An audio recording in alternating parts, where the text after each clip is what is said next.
What's going on, y'all? What's going on? Long time no see. I think it's been a couple of days. This may catch you by surprise, but there's a reason I switched over to the just chatting category for today because I am starting a new podcast. It's not very concrete yet as far as the schedule, but I think it's an important element of my channel going forward to be able to speak on some things and have a platform to do that where I can be gaming and hanging out, but I'm also getting to some points on some topics that I feel like are worth discussing. Whether or not people want to get involved with that or just listen along, it doesn't really change the nature of my ideas here, because there's just a lot of things going on right now. Clearly, that people seem to be just confused by, or not informed about, or whatever else. And I think it's just a sense of duty here to address topics in an open format where it doesn't matter politically where the lines are drawn, but people who can be open-minded, level-headed, and want to contribute to a discussion is welcome to do that. But the main reason I'm even working on doing this is because I feel like there's a lot of hushing going on, silencing going on, like people's voices being deplatformed and everything else for expressing opinions. And as a service member, it is a reprehensible thing to think that censorship and, people's accounts getting dropped or banned or whatever's going on, it's like, that's not the kind of thing that should be happening in America. And it's certainly not the kind of thing that people lay their lives down to defend, protect this country for, to have the freedom of speech or anything else be hampered.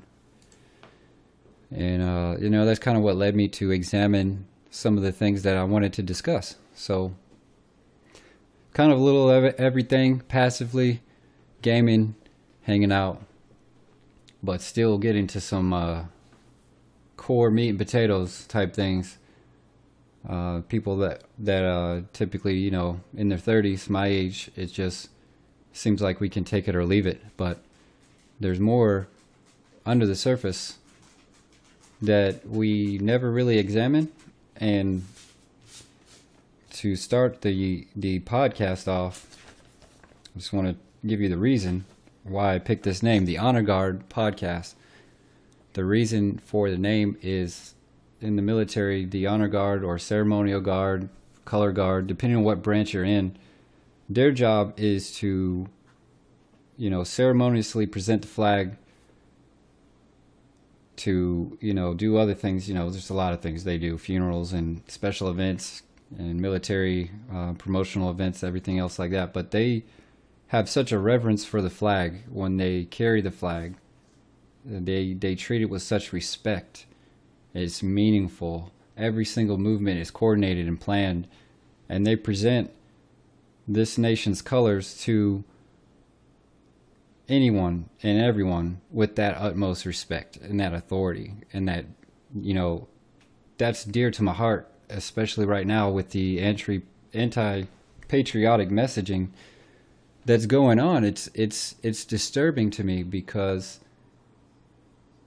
the things that are wrong with this country are taking the spotlight off of anything and everything that is positive about this nation. And I think it's breeding a sort of disrespect or a sort of lack of investment, or so many different things, just for our youth that don't get to hold their head up high when they say they're an American. It's almost like there's the subliminal messaging that, hey, you're an American, so you should be ashamed of yourself. And quite frankly, to have that be a theme in our media or celebrities or, talk shows and everything else, it's disgusting to those who serve this country. And I don't think you can really put it into words, that the type of emotions that it brings in a person who spent a majority of their life defending this nation from foreign threats, and for some of the folks who have laid their lives down, their family members, to see things happening that is anti-patriotic, and there's two different schools of thought here. There's those who are anti-government, which is a right and a freedom to express your discontent, and then there's those who are truly anti-American. Like, obviously that's a position that one may have within the freedoms granted by them as an American, but in thinking that over, that's all the more reason for that individual to celebrate that fact that they can speak freely. Not very many nations offer the unilateral freedoms that America can offer a person. Just to have, a position of opposition is one thing, but to promote a message of America is bad, America's evil, America's racist, America's all of these things, is ignoring the platform that America gives to those who want to live free lives. And there's wounds in this country. I said that on my last show here. There's wounds in this country, and I understand that there are deep-seated issues that are being fleshed out, that are being brought to the surface. And that's not exactly what I'm talking about, because there does need to be revolution. There does need to be causes and fights for rights, for civil liberties, for all these freedoms, everything else. Like, I get that part. But I also detect that there is another agenda somewhere in this media circus that we call our news, that is not aligning with people's discontent for change and wanting to see representation and everything else. They're not aligning with that. They're aligning with like this scheme to sway different political parties into action on things that has nothing to do with the benefits of the American people. And it's a hypocrisy. It's an abuse of power by what used to be a respected profession in regards to journalism, and is now becoming like this snowball down the mountain into like destroying patriotism. And that's horrible for a number of reasons. I mentioned it the last time I spoke out here, was the suffocating of patriotism is the death of America. And there was multiple reasons I gave for that.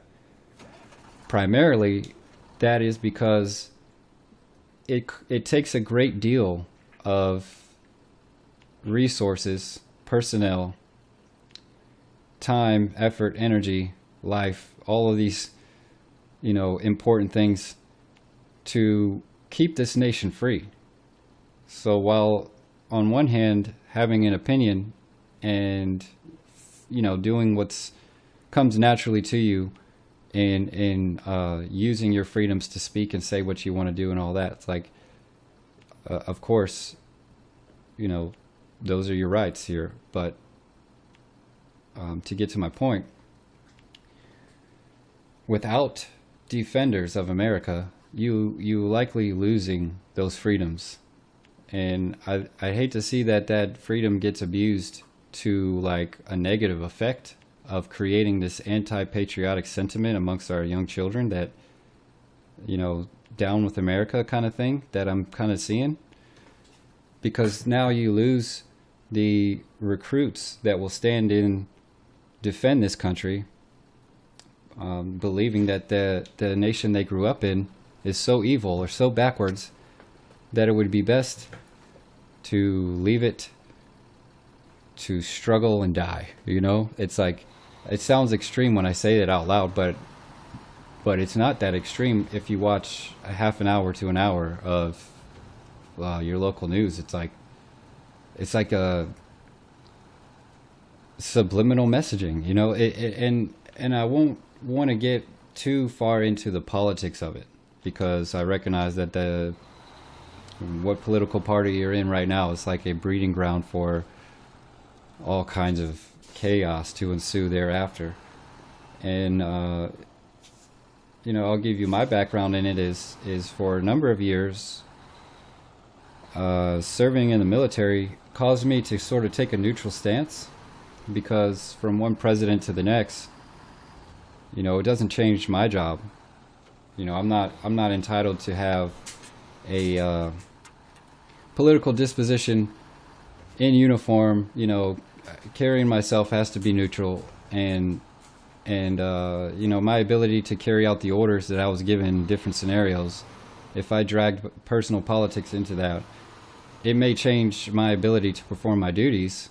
So again, as a uniformed service member, you lose so much in your day-to-day. Your rights and your freedoms are restricted for the benefit of others, and that's universal across any branch, to include reservists and National Guard. You're just given so much of your personal life away for a number of years. And the heartbreaking thing that I see is some of our younger folks here in America just being so geared up about what's wrong with this country that they're not willing to take up that torch and defend our nation from foreign threats. The foreign threats will never dissipate. They're never going to absolve. There's core elements of our Western lives here that are at odds with corners of the world, that there will always be threats to this country's freedom. And there will always be those who disagree with how America does business that would seek to put an end to it. So if you enjoy your way of life, if you enjoy what it means to wake up in the morning and have everything at your disposal that is needed for success as far as living and breathing goes, that's something you should be concerned about. I got really fired up the last time I was out here, and I don't know what it was. I just became very activated in my beliefs that there is a noble duty to restoring patriotism and to quelching some of this division that is springing up in our country. And I want to give you just a small snapshot of the fact that I'm not targeting any specific groups or people when I say this. That America as a whole, broken as it may be in some areas, is a shining light for people across the world of a place that offers the biggest advantages in growing your family and sustaining your lives. It offers so much of this advantage that there are millions of people knocking at the door, looking for a place here in America to start a life and to have those freedoms given to them, as far as, life, liberty, and the pursuit of happiness. Like, the fact that so many people are trying to get into this country at any given time should clue anyone into the fact that this is a good place to be. There's not very many people immigrating out of this country. Like, you can probably count on one hand how many people are looking to get out of here. When you slice the bread, it's not very many. So why all of a sudden is America so horrible that we gotta drag this country through the mud and basically forget all of the sacrifices that have been made for generations now to keep us where we're at?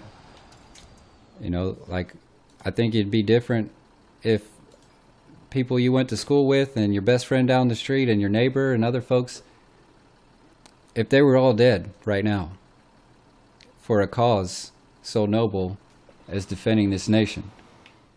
If you haven't known anyone who served, and you haven't known anyone who's paid a cost or sacrificed for this nation, then maybe you haven't felt that kind of pain. But I've known too many people who aren't here right now. And for what it's worth, I did call them my friends. I did call them my neighbors, living next to them for years of my life with, deployment after deployment, and then, through suicide or some, killed in action or death and disease that has taken them out of this world, when the last thing they did was lay their life down for this country. They gave up their freedoms, they gave up time with their family, they missed their children being born for you. And the return on that investment was America is evil, or F this country, or whatever else they want to say. It's heartbreaking.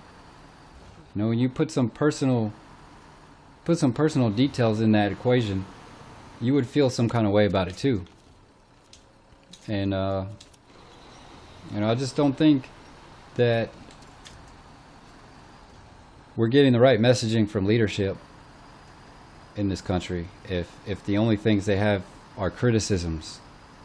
There's got to be something America does right, and you don't hear about it on the news, you don't hear about it in the media, you don't hear about it from some of these celebrities who have taken advantage of this place primarily more than anyone, to leech off of the country and just bounce to whatever vacation home you have elsewhere. It's like, have some pride in where you live, have some pride of pride of ownership, take a stake in what this country means for the benefits that it provides, and seek to find ways to enhance the security of this country for that reason. If it's been kind to you in the sense that you can earn a wage, you can pay taxes into it and see those taxes returned in the form of your kids go to school, your streets get paved in the wintertime or plowed in the winter, and there's public services, there's people who work the city sewers and the trash and all these civil programs that makes it where your plumbing and everything. It's like you have so much that goes into making a city function, so much that goes into making a nation a comfortable place to live, and all we're hearing is negativity over and over. And it's that's just the long-winded background as to why I felt the need to even get into all this. My heart breaks when I think about the kind of life that people want to live, and they want it so desperately that they'll send their child to go, afford them this luxury of coming here. They'll pay everything they have to send their child here, and they can't even come with them. That's the type of desperation worldwide that's happening. People are desperate to come here, and you don't typically see that in other nations around the world. There's a reason, and that's at the core of it. That's all I'm trying to say is I'm tired of the negativity surrounding the nation. The nation is just like a person, because it was made up of people who are not perfect. So there's glaring examples of things about it that are not perfect.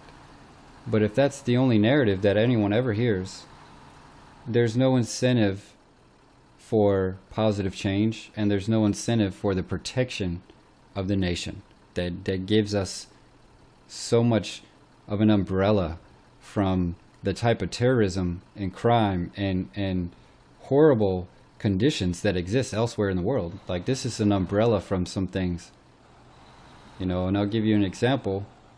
There are terrorist groups who kidnapped the children of, citizens.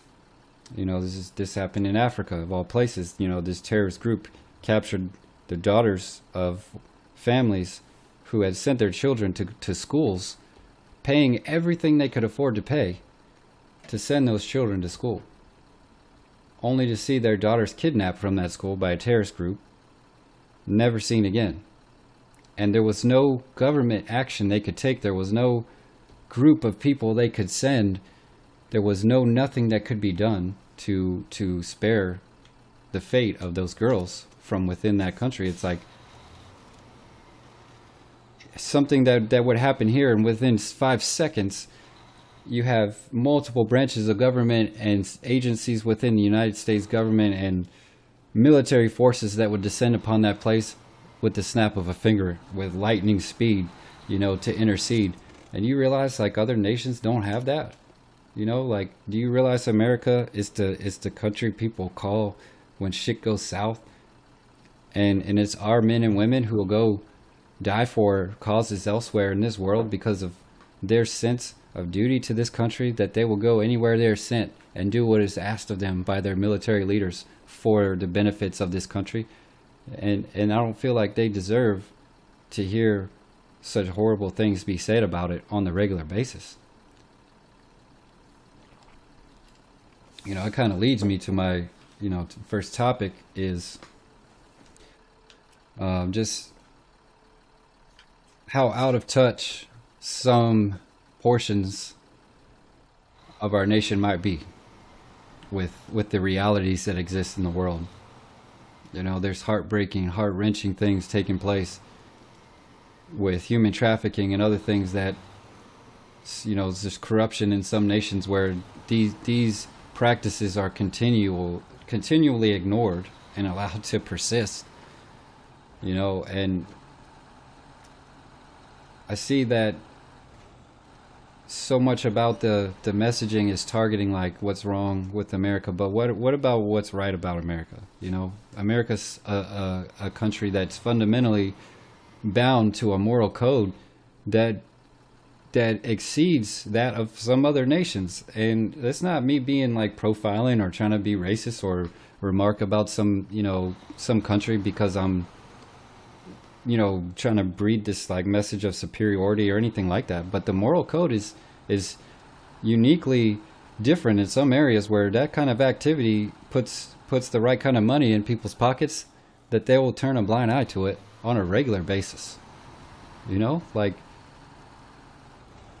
I just feel like when you use the word evil and you describe in this country, there's universally shared ideas that navigate us away from the word evil as a country. Like, there's extremists on any given side of politics or life orientation goals, whatever else, where there's bad apples everywhere. It's unanimous that any civilization will have people who kind of on the outliers of that civilization would push the envelope in the wrong direction. But you can't focus on that small group of people as the like somehow they're the overriding majority of every, it's like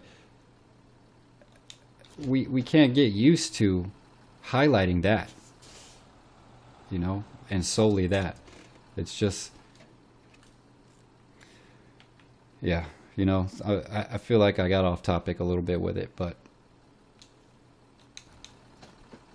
it's just the reason why I started all this in the first place. And America's a place that, at its worst, I appreciate the struggle for what it is. It's democracy at work. It's primarily two political parties that can't see eye to eye. But in the grand scheme of things, it's not aligned to one idea from one person, and that's all you get.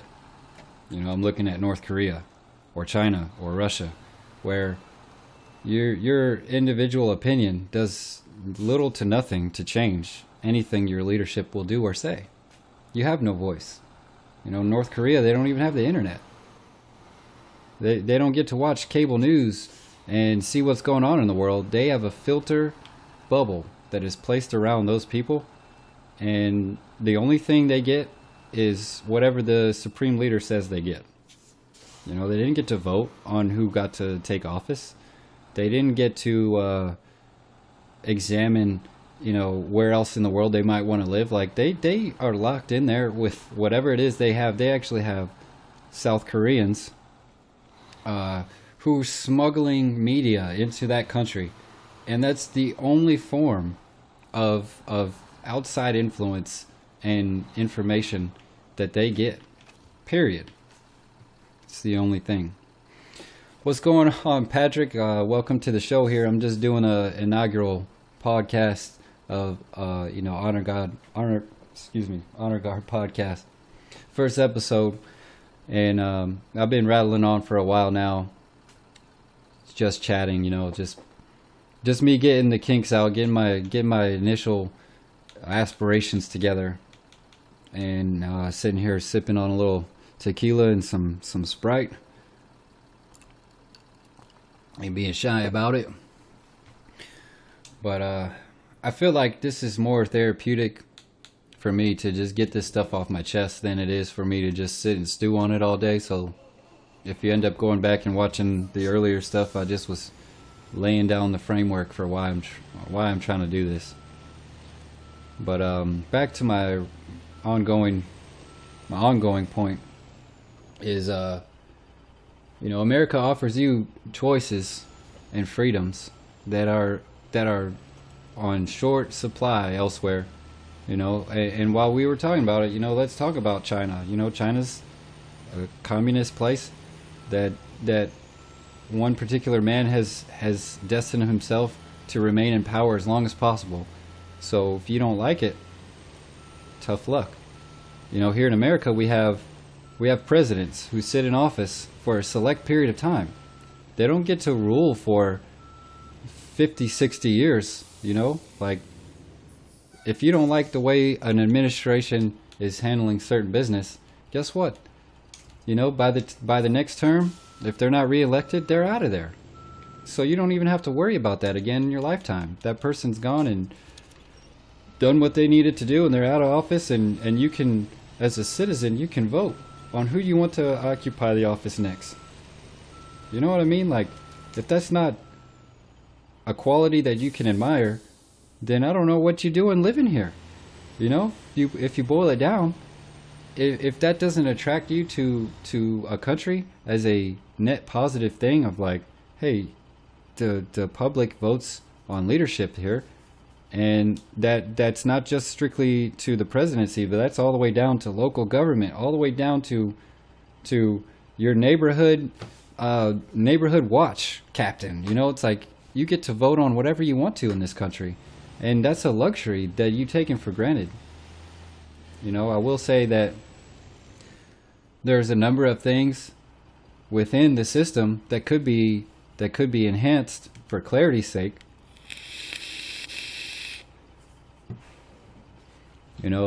Like the people who live here as tax-paying citizens should not only have the right to vote, but have the right to know that their votes are meaningfully counted and presented in a fashion that is integral, has integrity with it. If you remember the events of a year and a half, 2 years ago, where people did doubt the security of the election, the word that no one wants to hear, the insurrection word, it was because there was people who doubted the integrity of the election. And this is a hot topic, and I didn't plan on segue to it. And I certainly don't want to get my show canceled on the first episode. But if you hear me out on this, when there's an issue regarding the integrity of the election, I do believe that's a failure. And it's not a failure of like, hey, was the election compromised? It's a failure of, is there any room for the people to believe that it was compromised? And, if your vote, when you go to the ballot box and you cast a vote, and this goes across both sides of the aisle, when you cast a vote, you should leave that ballot box knowing that someone with integrity is channeling that information to the right source, where it's an unbroken chain of custody from your vote to the wherever it's counted, and from where it's counted to wherever it's reported, that nothing has tampered with that. And if your powers at government are not handling your vote with care, then there is room for people to be alarmed, and there's room for people to be dismayed by that. Anybody would tamper with it.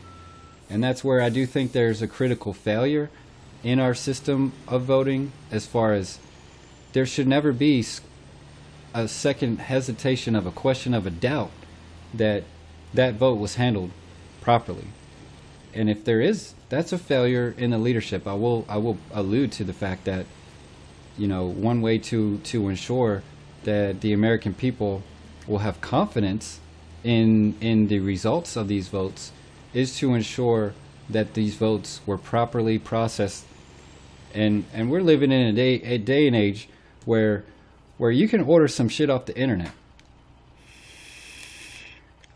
You can put your credit card number in to you wherever you putting it in to order something off the internet, and that credit card goes directly to your bank.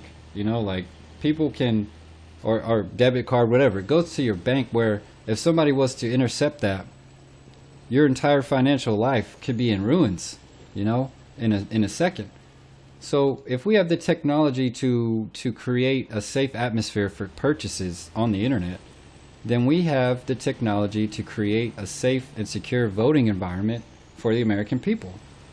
And then you remove questions, and you remove doubts, and you remove the idea that there was anything unbecoming of a free nation taking place at the ballot box. That's a failure on the leadership of the nation for not utilizing the smart brains that you have all over this country, and positions of power and whatnot, to ensure that there's systems in place that prevent unauthorized and tampering and whatever else.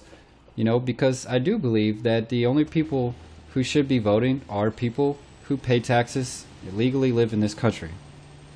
I mean, that's a fundamental basis for the freedom you have now, is that the people you live next to, your neighbors, your fellow Americans, are the ones casting the vote. If that's not the case, then you didn't have a free and fair election, and you didn't have a democracy without that. So I'm not going to get into the whole insurrection piece right now, because I don't want to cause a riot or some shit right now talking about it. But to mark that one and leave that, saying that we've hit that subject, it is the responsibility of the leadership of this country to create the system and maintain the system that irrefutably designates the next president of the United States, or senator, whoever's running for whatever office. There should be an irrefutable process that accounts for every vote cast. Shake those doubts, shake those fears and anxieties amongst Americans, because that maintains the type of freedoms that we discussed earlier. So that's all I'm going to hit on with that topic. But the title of this episode, this is the only format I know where I just spoke for like an hour already, and I didn't even get to the title of the episode. But the title of this episode is, Do Americans Have a Voice? And I wanted to tap into this for a long time. I've had this discussion with some fellow military members and some other folks that, really gets into politics and whatnot. But do Americans have a voice? And the reason I'm asking this is because politicians as a whole don't represent the type of people that I am familiar with. And that's why, the worst things are said about lawyers and politicians. We know that. There's a lot of misconceptions and a lot of anger and frustration directed in that field for both of those. But politicians, this is for you. This is directed at you as a politician. it's hard for me to find a common ground with someone whose entire life is spent in politics. Your literally entire life, from the moment you leave high school and your first college experience is based in politics, and you graduate from college and you pursue a career in politics and you go and do political things for the remainder of your life, are you really, in the core of it, are you associated with, are you familiar with the struggles in the life of the average American? And the short answer is no.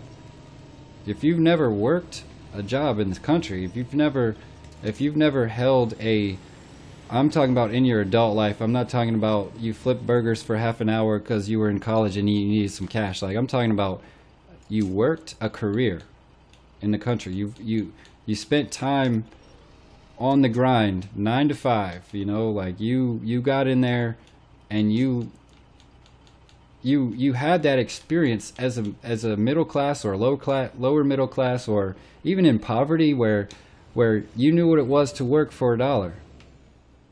Like that's the vast majority of Americans. There's a small bubble of extremely wealthy people who are either born into that wealth or made a fortune, that I'm excluding from this corner of the conversation.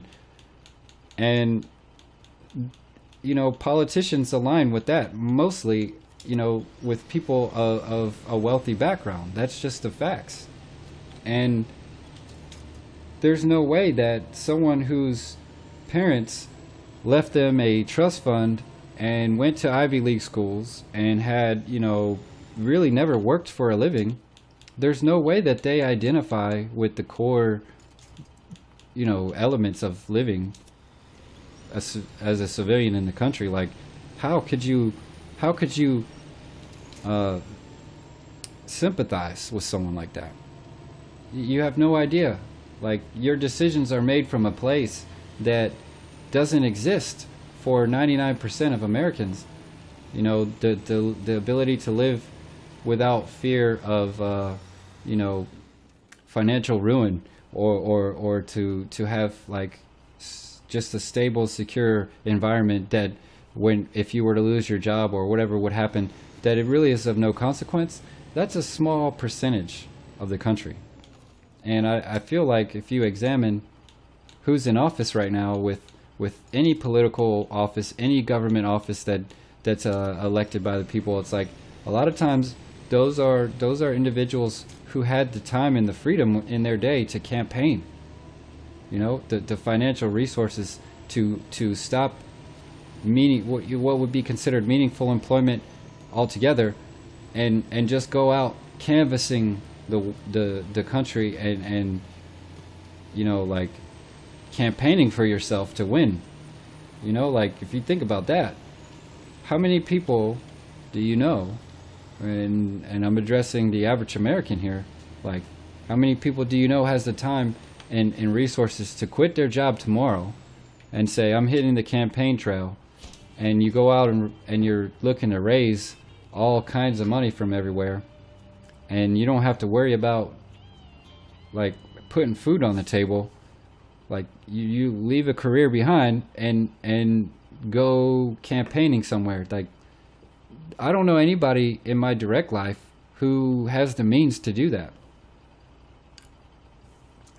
And that means that in my direct line of friends, accomplices, family members, if no one I know has the means to go do that, then how is it that the vast majority of those in government are people like that? It's at odds with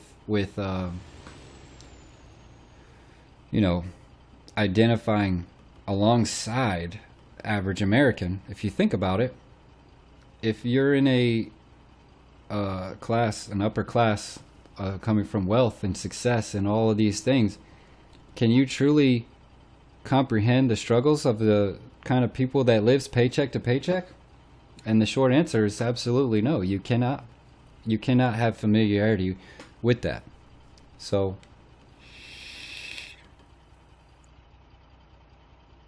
I question the motivations behind a person whose route to financial and political gain has never taken them through a low period in their life where they struggled for anything. And then you turn around and you speak for the people who struggle day to day. Those two things don't mix. They don't align. They're not similar. And what I mean by this too is we're just going to look up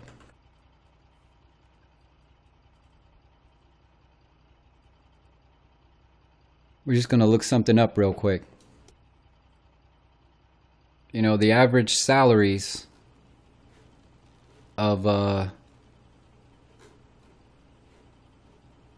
we're looking at some average salaries here for House of Representatives and the Senate.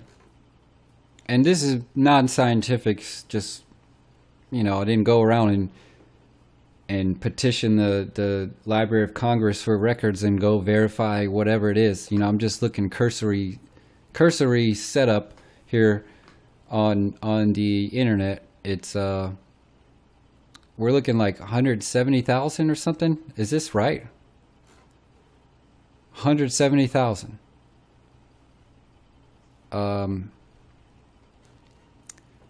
Salaries of members of Congress.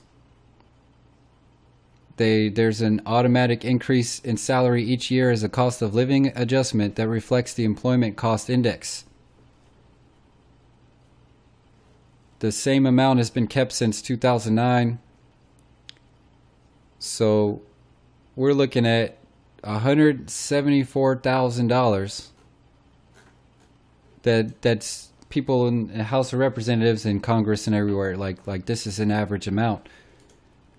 If you went straight from a life of wealth and peace and security, and you didn't have to worry about much as far as money goes, you go from that to $174,000 a month, or a year, excuse me, not a month. God, Jesus. Yeah, a year. It's not likely that you would have an idea of what it's like to make $40,000 for a family of 4 or 5, and live that way, cutting coupons and taking government handouts and everything else just to get by. I don't know anyone who lives in that setting who can stop what they're doing tomorrow and go campaign on the trail somewhere, and I think there is a underrepresented, in fact, I know there's an underrepresented portion that's the overwhelming majority of Americans when it comes to a politician who started at the bottom. There's examples, there's extreme examples out there. There's plenty of people who've done important things for the country, and they came from nothing. I'm not going to take that away from them, certainly not. But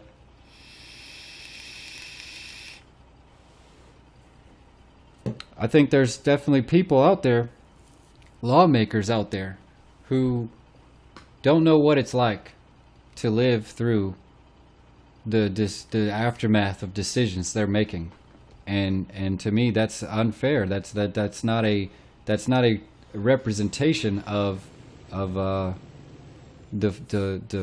embodiment of the population. I didn't grow up with exorbitant resources. My parents had to make decisions during my lifetime about what things they could afford or not afford, or which birthdays or Christmases or whatever else they may have to skip. They, could be both working full time and find that the ends didn't meet sometimes. They did the best they could, and I won't take anything away from them. They worked their asses off for a large portion of their lives, and that's a hard thing to acknowledge, that there's no one who shares that background with them in political office, because the people in office are making decisions every day, and there's not a sense of urgency behind those decisions like there might be if someone's income depended on it. If politicians were paid per bill enacted, or per hour of debate, or per, if they were paid like as you go, based on results base, you know how much shit would be getting done? Like tomorrow, there'd still be people at work right now, because that's the kind of way the majority of Americans has to live. If you don't make things happen, you don't make money. And until politicians from that background start to like arise to the level of Senate and Congress, there's mayors out there who grinded from day one, and they can make it to the local elections, but they don't have this significant amount of resources to go for a presidential campaign, or go for a run for Congress and whatever else in Senate. And that's a huge gap, like I just got pissed off thinking about, excuse me.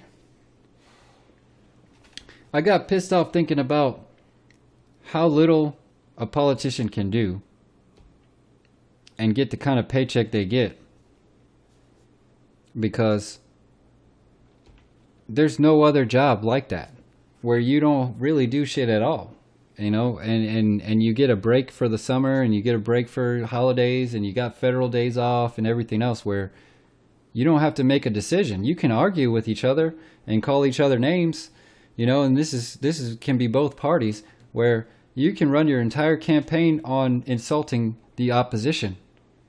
And that's an acceptable format for getting into office.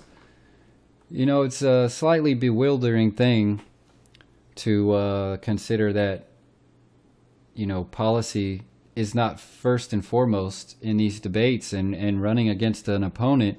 It's like insulting one another is how you plan on running your campaign. And people who happen to agree with the insults on either side is saying, oh yeah, that's the guy I want in office. It's like, you don't have to prove that you're actually doing anything for the people. You just have to slander and demean your opponent. And the better you are at that, the more likely you are to get elected. Is that what we boil down to? And instead of people who are considered to be average everyday Americans getting a voice, you end up with wealthy individuals who have control over certain elements of how they were positioned to be eligible for the seat in government, who take the spot and continue their lives insulting one another, and that's how you make it. Like if you watched any of the recent coverage in the media, which take it or leave it, you see political opponents geared to dismantle one another through embarrassing themselves and embarrassing their opponent with information or ideas that are meant to degrade that opponent and degrade that person. And people are spending money on this. Like, people are donating campaign funds to this, and this is like an accepted practice, and this is in no way beneficial to the American people. The American people who have to pay for the salaries of these folks and see very little for their pay. You see very little for their money and return on investment. It's disgusting a little bit, like, and it's corruptible, because when you run on campaigns, those donations come from people who expect favors, or who will likely gain favors. Even if they weren't expected, they would be more likely to gain a return on their investment in you as a candidate. And the whole idea of fundraising for a campaign kind of poisons the equality of the experience, and it poisons the outcome, because now they don't have to align with the best strategies to serve the people. Now they just have to align with the best strategies to serve the donors for those campaigns.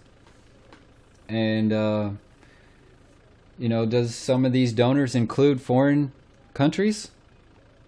Is there a way to find out if for sure?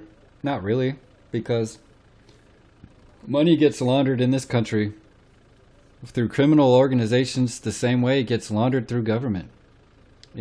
All someone has to do is set up a account with a U.S. citizen and some other finagling here and there, and it's embezzled all this money into it through different foreign sources and everything else. And next thing you know, that country is getting $100 million in U.S. federal aid because somehow along the lines they're responsible for someone getting into office. Like, is that the kind of integrity that America was founded on, or that we would expect going forward? Is that something that the American people would celebrate? Absolutely not. So, to cut to the chase, if a low income, middle income family, there was an aspiring politician, someone's daughter or someone's son was going to run for office, would they be able to leave college early and hit the ground with some, they're going to do some car washes on the weekend and raise what they need to compete with somebody who was born into a wealthy family who's never needed any income from anywhere else? Is that person washing cars ever going to make a dent in the type of campaign funds they need to raise to become a president or to become anything?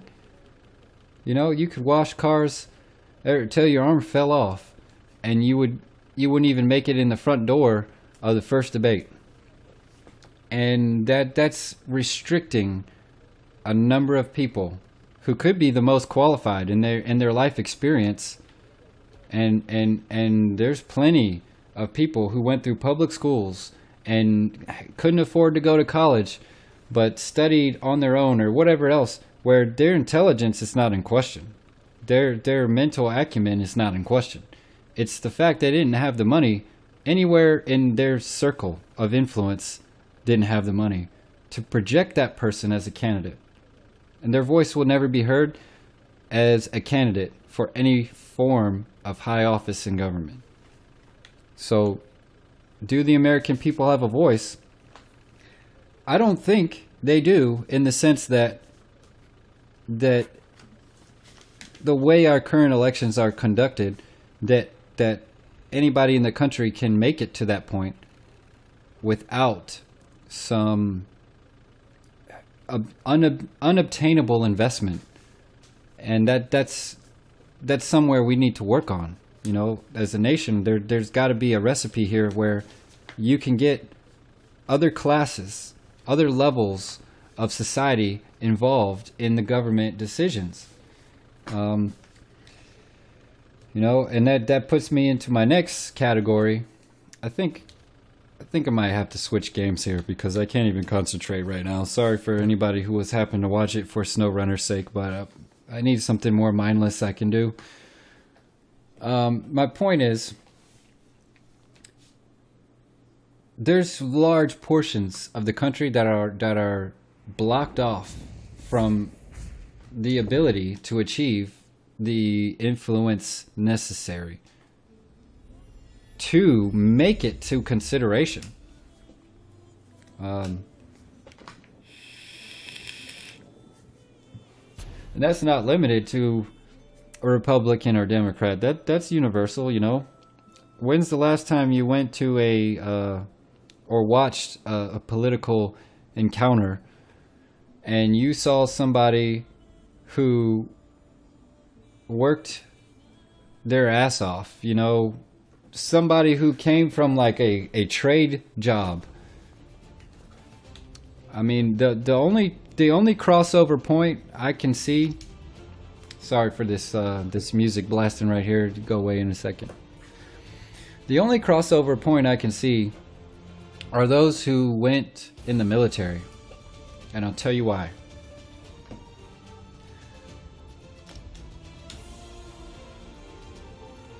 It's a lot easier for somebody who went in the military to gain the kind of support that is necessary and to bridge that gap, because they get in the military, they gain some background, some understanding of how certain parts of government works, and they have the resources coming out of that to cross over to politics in some form of government, and to get their name out there and to earn support from other people who have a respect for the government, or respect for the military, I should say.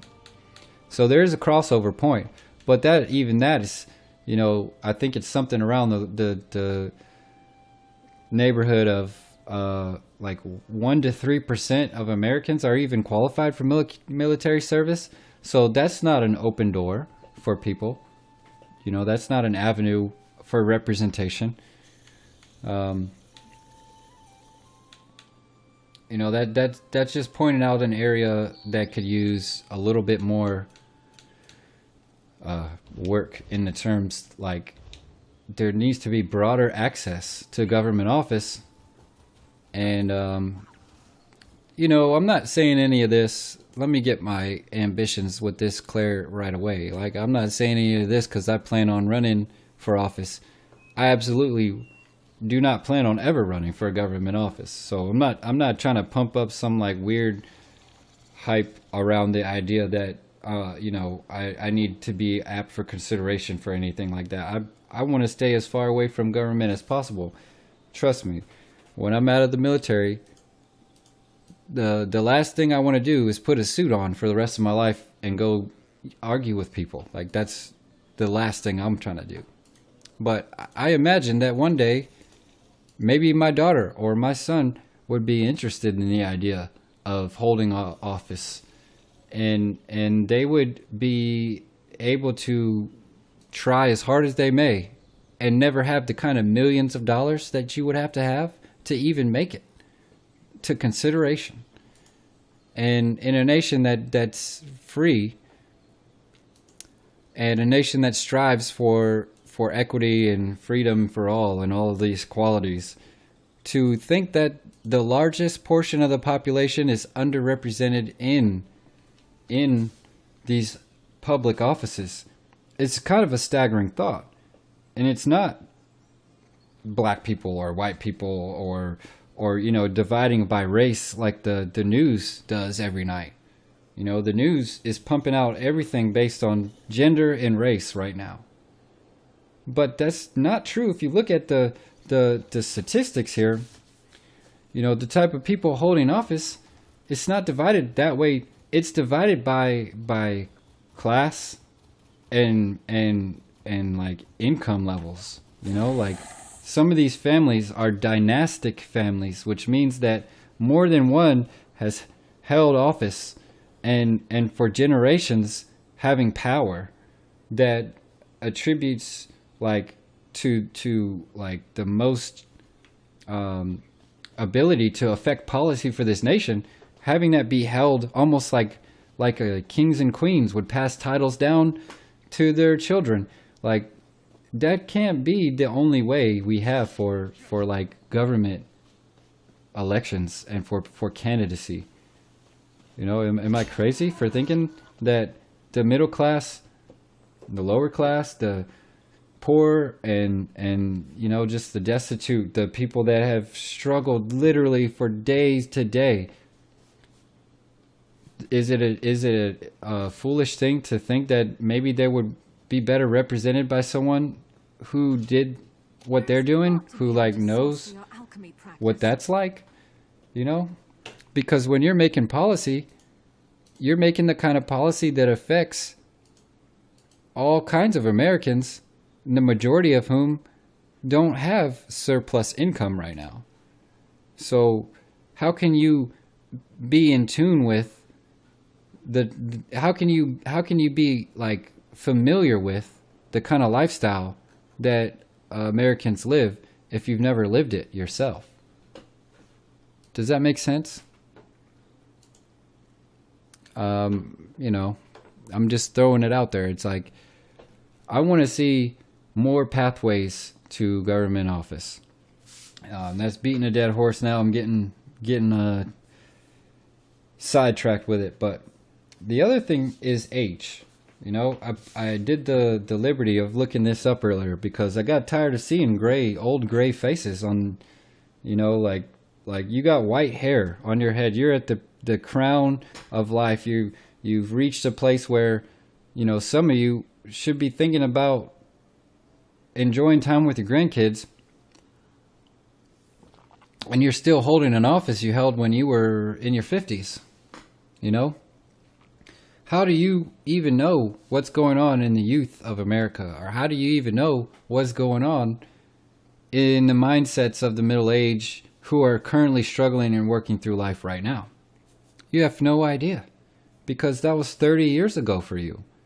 You know, the most, let me see. Was it the House of Representatives? I want to say it was Congress as a whole. The average age was like 60 to 69 years old. And someone might be like, oh, actually, the average age is, 65. I don't know where you got your information. I don't give a shit. This is old, right? We're getting to 60 to 69 as the average. That means there's people above that number who's holding an office in the places of government that affects change for the everyday American, who, as we know, doesn't face any sort of reason as far as like policy or competition wise, where they can sit there and hold an office, hold a place in government without a term. Some of these places in government, I'm talking about the Supreme Courts and other things like that, where there's no term limit. I mean, come on, that's pushing some of America's most fundamental decisions into like a geriatric atmosphere, where those type of people hasn't lived in the struggles or observed from the perspective of folks 40 or 50 years younger than they are.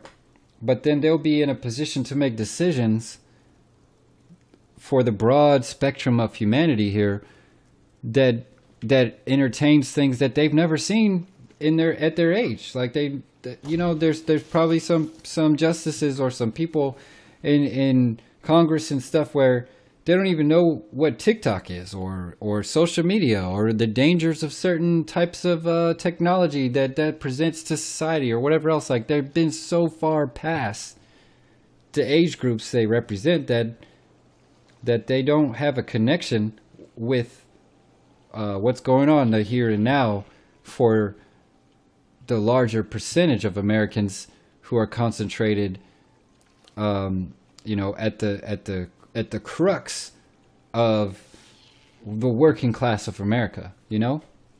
Like the working class, the folks that are in the grind, that are spending the peak of their adulthood still grinding for the resources they need to survive. And then they look at the person that's in effect to make the greatest change, who doesn't, one, probably know what it's like to work, and two, doesn't even know what it's like for like our generation right now. And that's where, I'm not trying to get into like being like a age, I forget the word where you like, I don't remember the word, where you're targeting old people in a derogatory manner. That's not what I'm saying. But there is some borderline senile type things taking place in the government right now. And like we got a president right now who's falling off his bike, falling down the stairs, and couldn't hardly put a jacket on. And a lot of people might think that I'm targeting somebody from like a place of like discontent for a political party or whatever else, and that's not the case. I'm just simply stating that somehow we allowed a person into office who's quite possibly could end up in a nursing home before the presidency is over. Like this has got to be some checks and balances here where we're protecting America's interests by ensuring that there's some youth injected into those positions where people can speak about current events in our at our level in the generation, as far as being 30 to 50. Do you have equal representation in government right now? You don't. If you're age 30 to 50, even 30 to 60, you don't have representation within the government at your level that's familiar with your phase and where you're at in life and what's going on in your life. Like, you don't have that agency there. I think the youngest guy I saw in Congress was like 33 or something like that. I got to look again because I don't want to misquote the whole thing, but average age, and this is just cursory search, I'm not doing any intensive research here. This is just sheerly to highlight a point. But the average age I'm talking about is, let's see, where are we at? Average age, still, shoot. You heard me say it earlier. It's 60 to 69. That's like the largest group represented in Congress. The youngest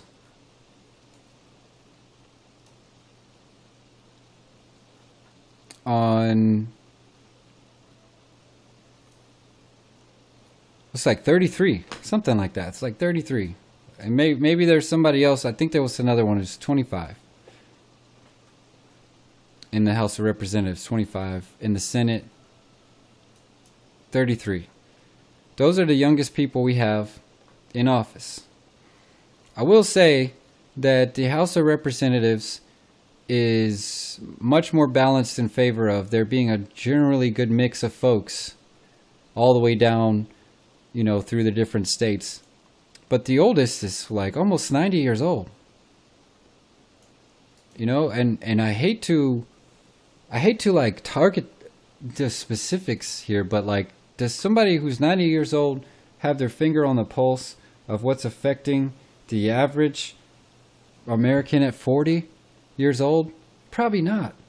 There's people I know at 90 years old who don't even know what their name is. So no one likes to relinquish power once they have it.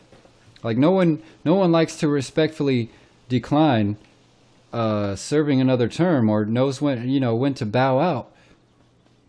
It's like they will hold that seat and be convinced of their competence to hold the seat until an accident happens, or a tragedy happens, or a decision, or a gaffe, or a joke, or a blunder that brings that to an end.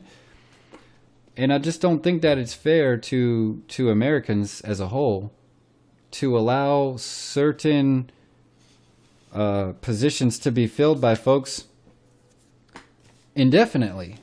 And I know that the Supreme Court is the biggest example, where someone can serve for 30, 40, 50 years there, and during that time can completely lose sight with where America is at in the modern terms.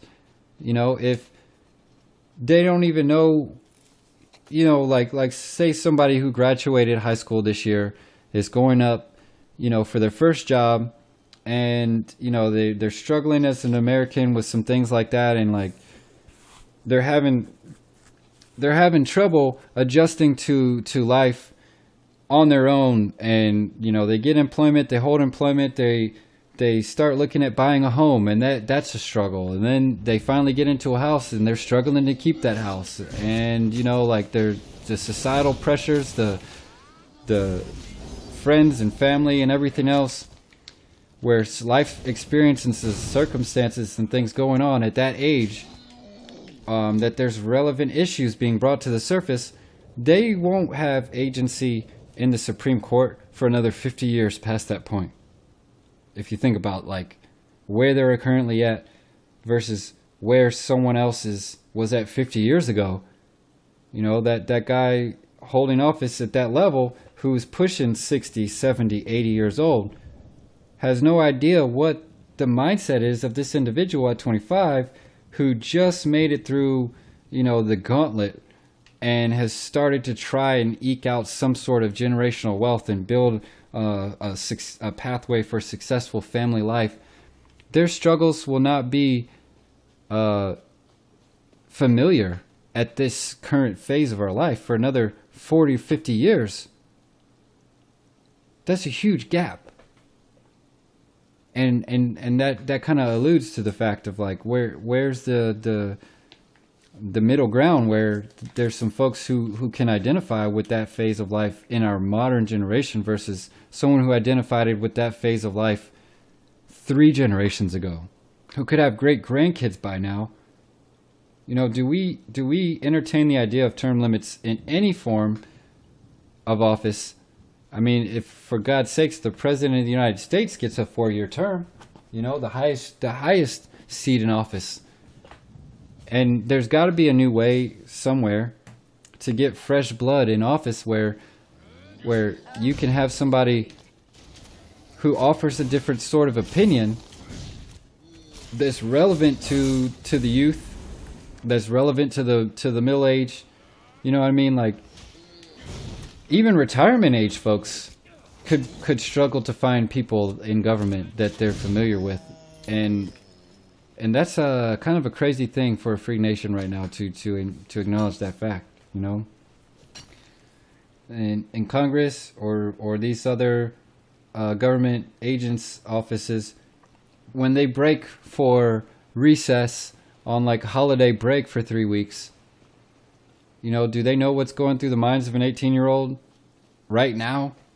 What's relevant to these young people right now? Not necessarily, unless they read about it from somewhere. You know, and there's a lack of commonality that makes it easy for someone to feel like they're represented in government. You know, there's got to be some ways we can get young faces involved, fresh minds involved, alongside the experience that's already there. You know, that there can be a sort of a handoff where there's people who gain that experience and understanding, and you know, you can create the kind of atmosphere that Americans would need to know that the government has their back, that there's people who are there dealing with the things that are relevant to them at each stage of a person's life.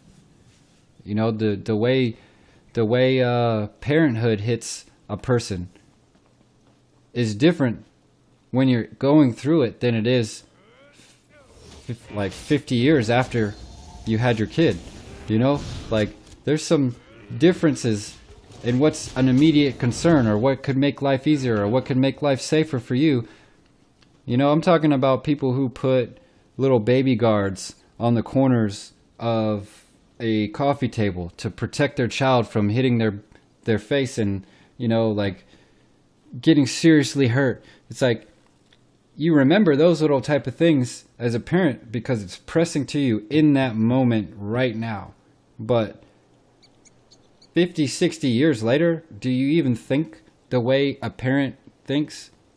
Like the way a young parent thinks or a struggling young family might think? 50, 60 years later, you might forget half the shit that these people are dealing with on a day-to-day basis that they need help with.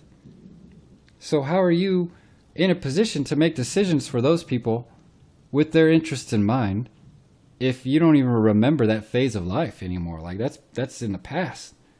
And that's kind of more of what I'm talking about is people need agency at every level. People need agency at every financial class or group. You know, I hate to say classes because, you know, lower class, middle class, like that just sounds like an outdated form of discussing people. But it's true that there are financial barriers that are like dividing people in this country is along these lines of like, well, do you make this much money? You're in this class. Do you make this much money? You're in this class. You know, it sounds awful to say out loud, but the way decisions are made and the way government policy is discussed, it is discussed in the forms of class.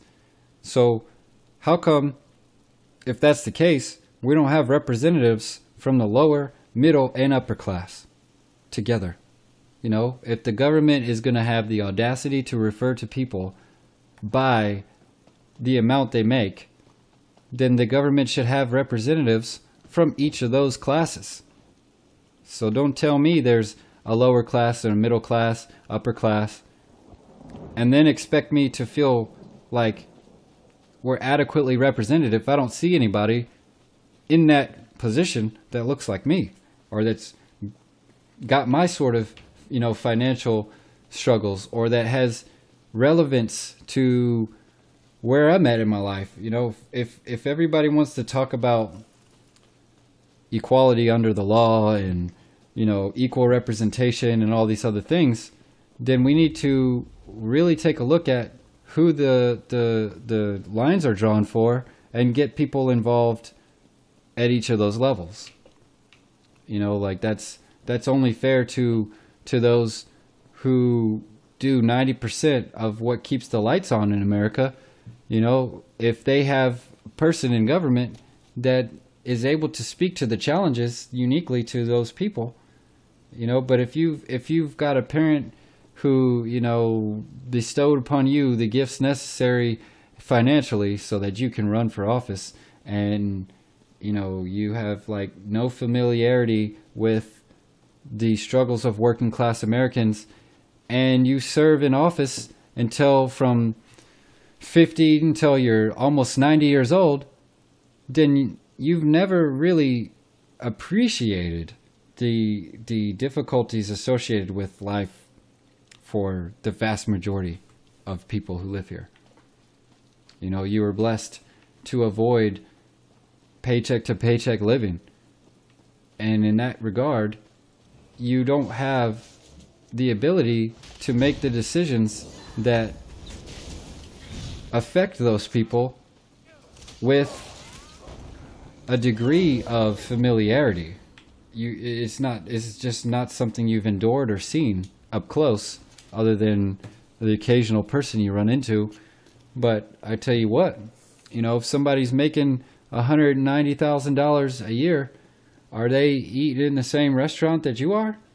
Are they driving the same car as you? Are they worried about saving money? Not really. I know some people who are rich because they pinch every penny they have, and they make smart financial decisions to become wealthy. And then I know some people who are wealthy because they get paid too damn much.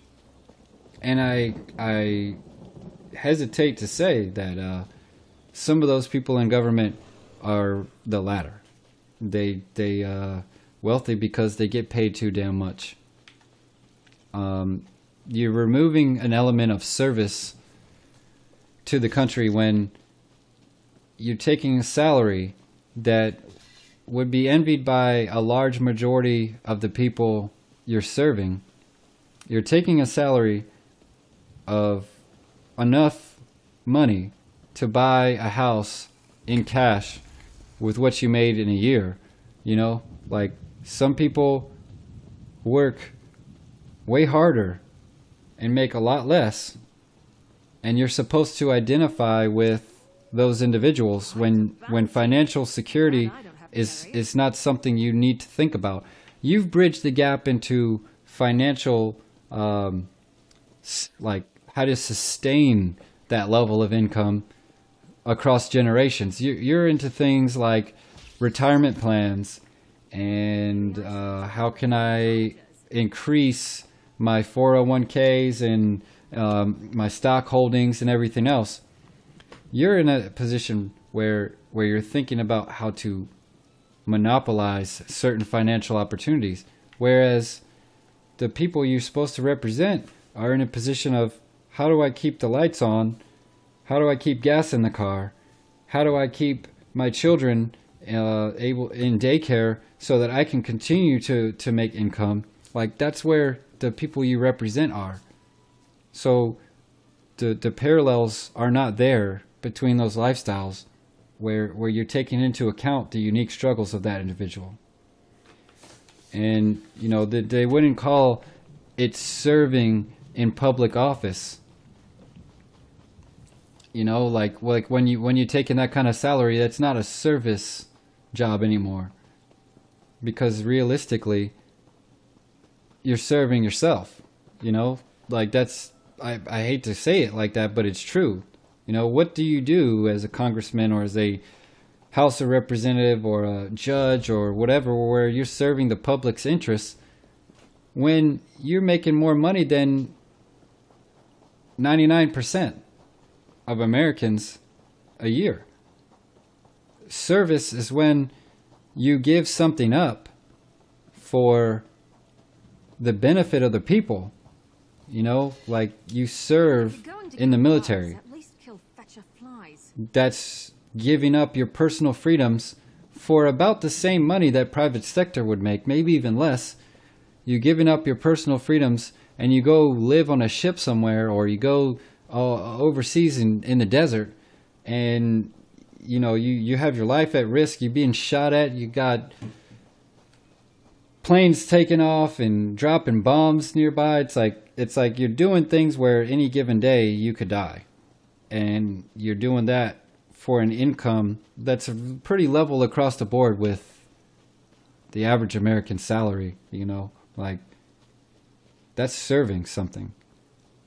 But if you making enough money to pay your house off the second year that you been employed there, and you take federal holidays off, and you could take a 3-week recess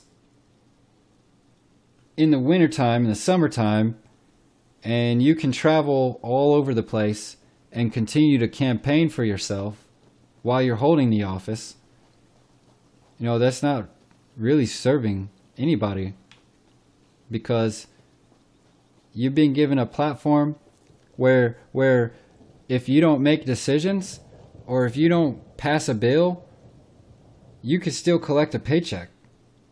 If you don't go to bat for the people and you achieve little to nothing of what you campaigned on, you're still getting a paycheck.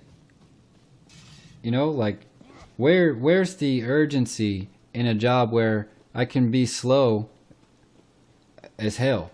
I can take my whole sweet ass time to make a decision, and then I'm like, well, here's the recess. I'm about to take off for 3 weeks. When we get back, maybe we'll vote on some shit. But you're making a $200,000 for that. If everybody in if everybody in the working class had that sort of freedom to operate that way, you know, if you go to Starbucks, where some of you in Washington probably gets a coffee once or twice a week, you know, shit. Go to Starbucks and the guy or girl making the coffee says, hey, I know you're about to order a Chocolate Venti Supremo or whatever it's called. You about to order it, but I got a lunch break coming up, so I'm going to go ahead and take off.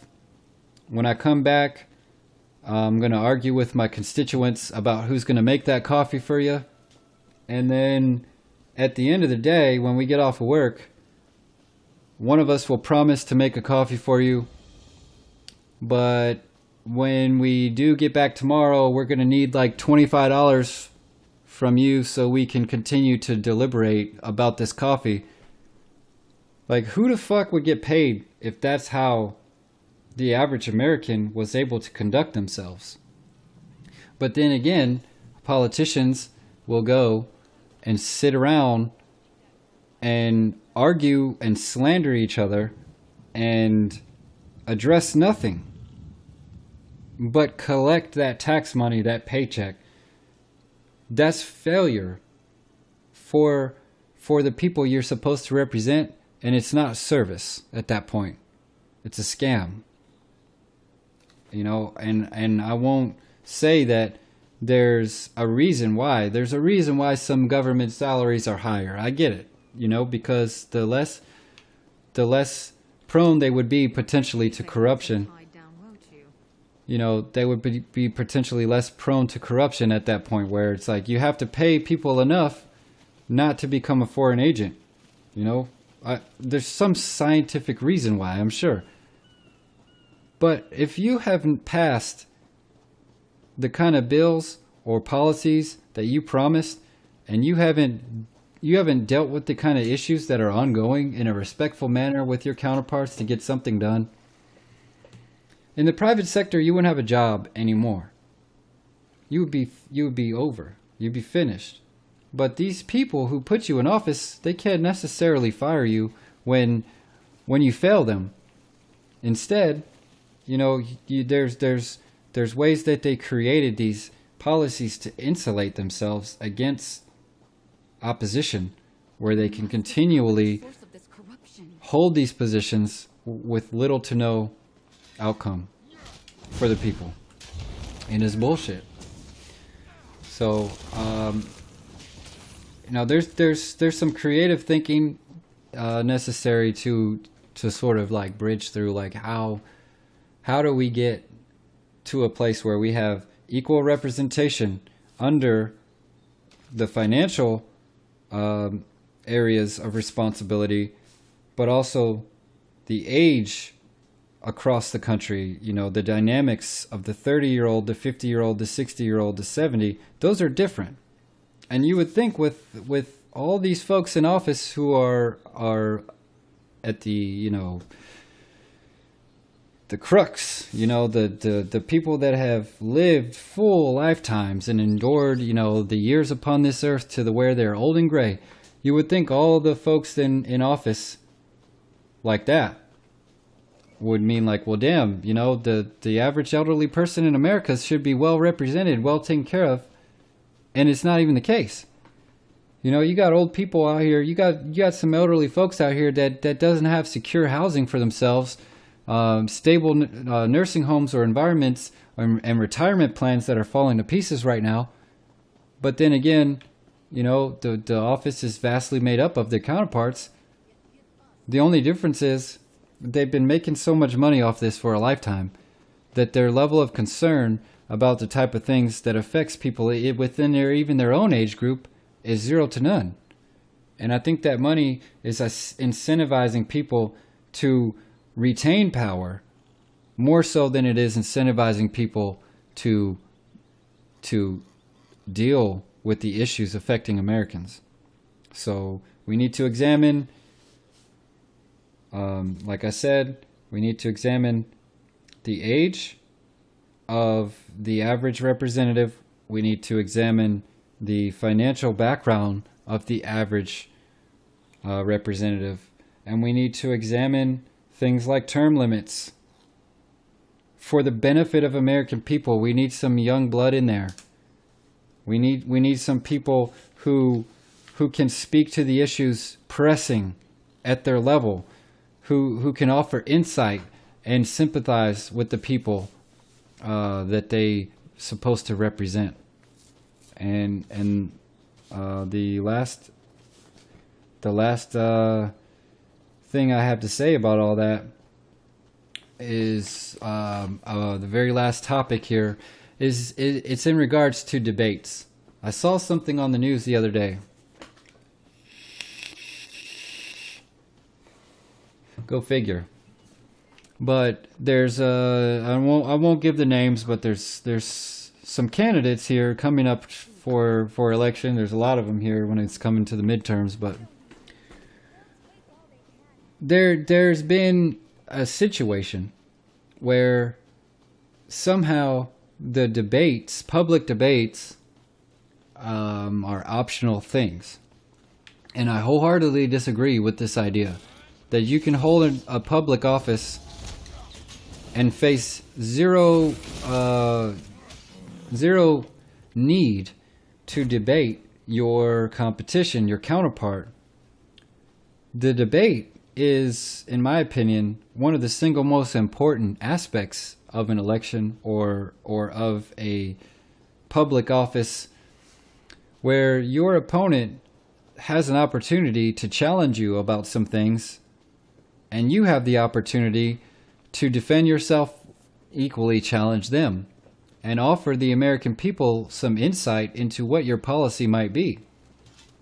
And what I'm seeing overwhelmingly from politicians right now is how you can gain more support by dismantling your opponent, by embarrassing your opponent, by speaking about your opponent in general. But you can't find examples of two candidates who can respectfully disagree, who can show how they have the capacity to work with those who don't align with them politically. Because if you can't get along and you can't respect someone in the format of a debate prior to you coming into office, how are you going to get anything done when it's your turn to speak in government with people who are the opposing party? You know, like, as a voter, I want to see how you carry yourself.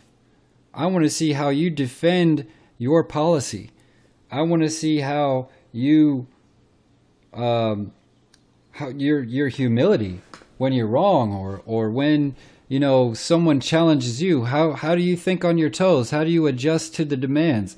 How do you interact with people who believe differently than you? And the debate is the perfect format for the voter to watch the two people who would be likely, one of which would be likely to occupy that office. That's their opportunity to evaluate you in front of your opponent and in front of the American people. And declining that shouldn't even be an option. Declining a debate should be technically illegal.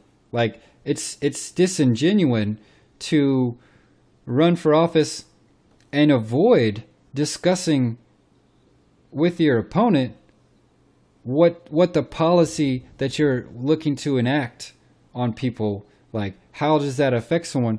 You know, you may have an alternate point of view, but if you never are heard because you're, you know, the sitting, what do they call it? The sitting incumbent, or whatever it is. Whoever's in office declines to debate you, and somehow that's allowed to proceed. You know, your election's allowed to proceed where your opponent had no window to challenge. You know, that to me feels a little bit un-American there. You know, there's something missing. You know, I'll tell you right now, if a candidate that I was looking into declined to debate the opposition, right away I got a red flag going up, and something in me is already thinking, like, what's going on here? Are they not confident in their policy? Are they lacking the type of strength and mental acuity and all these things to engage in discussion about a topic that affects the American people? I'm not sold on anybody who skips the debate. And that should be universal across party lines. Is like, if you are going to sit in office, you need to be able to demonstrate your ability to speak in front of the people and to argue a point. Show me how you argue your points. Show me how you're going to take the issues in my neighborhood or my community or for people in my pay grade, well, you know, my bracket. Show me how you're going to argue for us by working with your opponent in that setting to encounter one another's ideas. And you know, that's a very, in my opinion, that's an American thing to do, to be heard and then to be fully evaluated by both sides, by both parties, where, you know, maybe somebody does disagree with something that you're planning to do. Or maybe something with your opponent doesn't sit well, and there's somebody out there who would prefer to vote for someone who aligns with them on this policy issue. That's something we need to look into. Declining a debate should not even be entertained at any level of office. I think it's deceitful and it's dishonest to the people you plan to represent to say that I don't want to speak about policy to my opponent. Because when you get in office and your primary job is to speak about policy with an opponent, and you haven't demonstrated that for the people prior to your getting in office, you're already failing in the job that you plan to take. And I missed that too. Yeah, Patrick talking about that's taxation without representation, and he's absolutely right, because taxation is what's paying the salaries. And this is to the earlier point. This was from earlier, but taxation is paying the salaries of the people, while the representation of those individuals is missing from all areas of government that are meant to make positive change at their level. Like right now it seems like government is entirely consists of the rich serving the needs of the rich. And you'll see politicians who make a big show about tax the rich, and yet you make the kind of money that could pay off my house in a year. You don't get to talk about tax the rich, because from where I'm sitting, you are the rich, and I don't give a shit what political party you're in. If you're making 150K, 200K, 200 plus, you've left us so far behind that we can't even understand what it's like to be you at this point. Like 90% of the people that I talk to in the military, they dream about what it would feel like to make the kind of money that they didn't have to worry about where the bills are coming from. And at 50K or 60K with a family and taxes and all of the other things, like, you don't have the luxury to like examine your life and think about where you want to go on vacation, or what school you want to send your son or daughter to, or what Ivy League program they might be part of when they get there. Like, we're not even close. The kind of shit I'm worried about right now is when, I leave the military, how am I going to afford to keep my house? Like what changes do I need to make sure that my family is going to continue to live at the same or even if it was a lower standard of living than we're at now? Like, how do I keep the train going? If I was making 200 some odd thousand for the last 10, 15 years, or for some people for 60 straight years, you've been at this higher echelon pay group, you don't have those worries. And that's taxation without representation. If you can think of a better example, I'd be all ears. But back to the original point, so I can close out these arguments here. It's where was I at there? Oh shit. Anyways, I done lost my train of thought, but for a good reason. I want to see representation in my government. I want to see people. It's crazy to me how the media will spin things right now, where it's like, we need to see more people that look like this, or more gays, or more, we need to see more of this skin color. We need to see more of this. It's like, you'll focus on that as though that's a primary fundamental like reason to elect someone. And this is coming from, I'm an interracial American. I've got people in my family, black and white. I don't see them as black and white. I see them as my family, my dad, my mom, my nephew, my niece, my uncle, whoever. I see them for the position or the place they hold in my life. I don't see them as black or white. It's like I don't want to see that someone was elected to office because they had this, skin color. Like, That's failing people.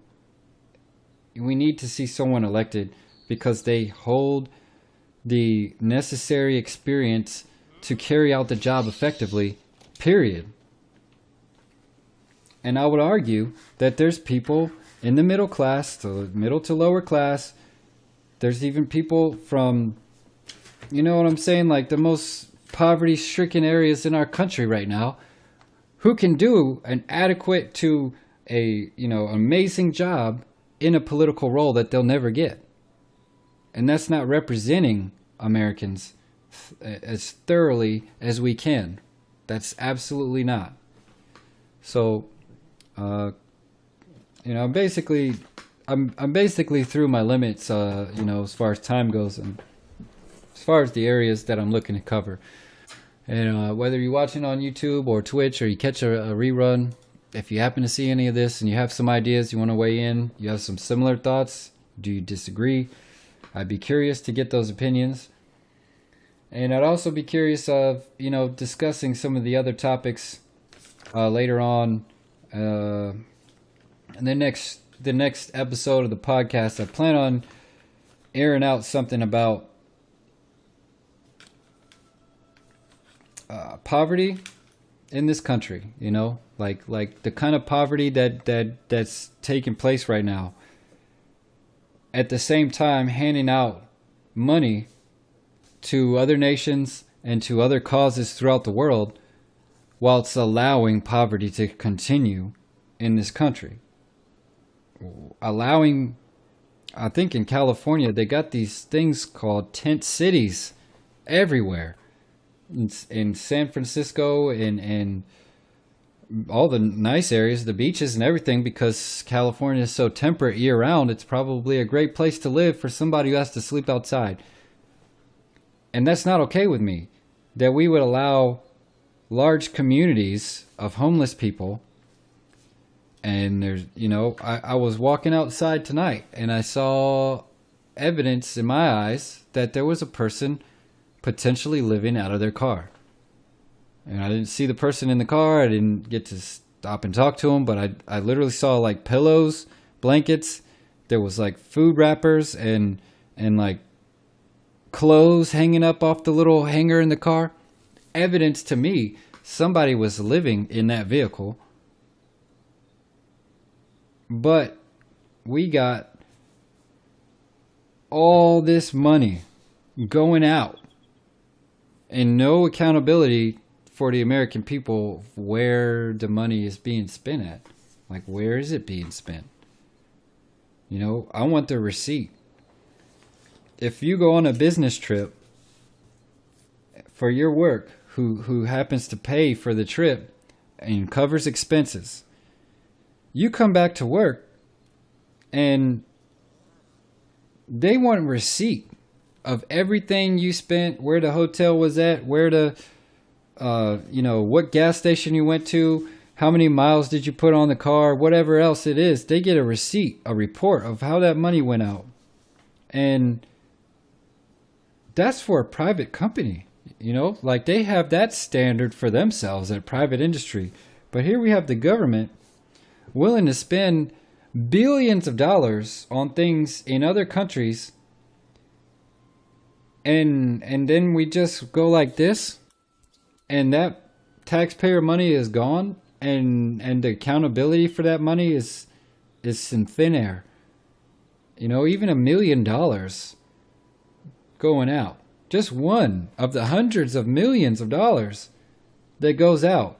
You know how much impact that would have on a street corner where people are basically setting up tents and living at? You know how many meals that would buy, or change of clothes, or, a program to maybe help them, discover some skills for employment and get back on their feet, something to address the problem. Just 1 million, one of those millions. Huge impacts on a couple hundred people who might be doing that. And at one point they may have been tax-paying citizens left to sleep outside, whilst other countries receive vast sums of money with no accountability. I want the receipt. I want to see the itemized receipt as a taxpayer is owed to you to know how the money is being spent that you given every month. And that's for next time. I'm not going to dabble in the topic.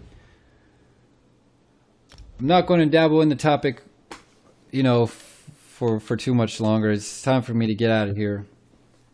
But that's going to be a heated discussion. I'm going to have things a little bit better planned for the next episode. Maybe have some things lined up, some facts and other things that can support the discussion. Appreciate anybody who stopped by for the first episode of the Honor Guard. And we got some spicy topics to cover. I know nothing will change immediately. Nothing is going to change because I'm over here talking about it. But it helps me to sleep at night to know that the discussions can be formed amongst friends, peers, co-workers, everything else, where you start asking these questions. You start learning that there is a different path when it comes to seeing that there are equal access points to government office, where people who are not looking like your traditional politicians may one day find themselves in those seats, able to affect change for their neighborhood, for their communities, for their country. I do believe it's time that we as a nation address this as a whole, and maybe, who knows, something will gain some traction somewhere, and we'll be able to see that more Americans feel like they have agency in the government that is able to make decisions that are relevant to them, that can make good on some promises and some things, because they're motivated through performance and not just through what Americans can stuff in their pockets to argue with each other. So I'd like to continue all that next time. You'll have to turn the alerts on because I don't really have a schedule. So if you want to catch any future podcast episode and just passively weigh in, make sure you set that alert and it'll be on there. Well, Patrick, I appreciate you hanging out for a while. Sorry if I was boring you to death, but I definitely appreciate the company. And, next time I stream will probably be for a game. It'll be a lot more dynamic than me just piddling around in the menus. But I hope you're doing well. And please take care of yourself. Have a great night over there. Get you some rest. Stay safe, man. And look in to check in with you guys on the next one. Y'all take it easy out there.